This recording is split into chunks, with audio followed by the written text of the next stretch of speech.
آج یہ ہوتا ہے خیمے میں یہ بات ہو رہی تھی اور جناب زینب نے یوں کہا، ام کلثوم نے یوں کہا، علی اکبر نے یوں کہا، علی اصغر نے یوں کہا، انہیں پانی مانگا، انہوں نے پانی اس سے مانگا، عباس گھوڑے پہ چڑھے اور مشکیزیں، واہ تین کس دسیا؟ کون ہے راوی؟ پہلے شاید یہ بات کہی ہو، نہیں تو آج سنو کربلا کا واقعہ،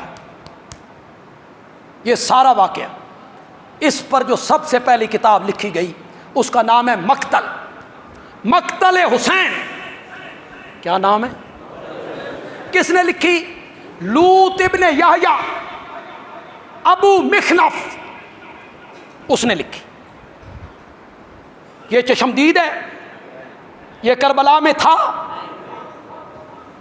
یہ 171 ہجری میں مرا ہے، اس کی موت کب ہوئی ہے؟ 100، اور کربلا کب ہوئی؟ 61۔ کربلا کے 110 سال بعد اس کی موت واقع ہوئی۔ اس کا مطلب یہ اس وقت پیدا بھی نہیں ہوا تھا، اس کی عمر 70 سال 80 سال بھی مان لی جائے تو یہ کربلا کے 20-30 سال بعد پیدا ہوا، اور یہ لکھتا ہے یوں ہوا تھا، یوں ہوا تھا، یوں ہوا تھا، یوں ہوا تھا۔ یہ لوط ابن یحییٰ لکھتا ہے۔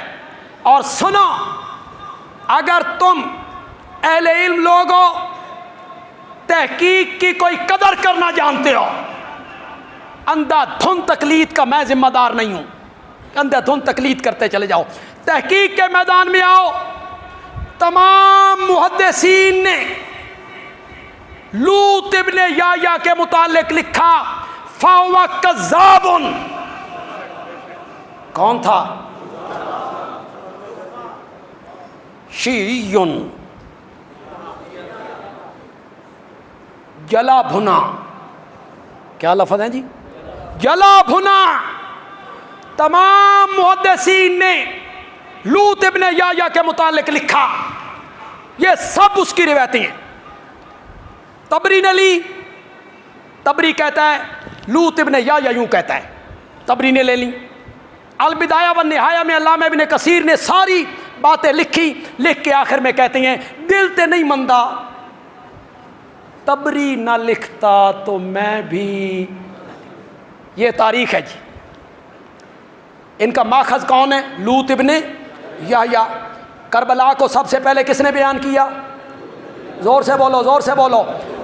کربلا کے واقعات کو سب سے پہلا بیان کرنے والا کون ہے؟ یہ کون ہے؟ کذاب ہے، یہ سین نہیں ہے، اس کی روایتوں کے بلبوتے پہ ناچتے پھرتی ہیں۔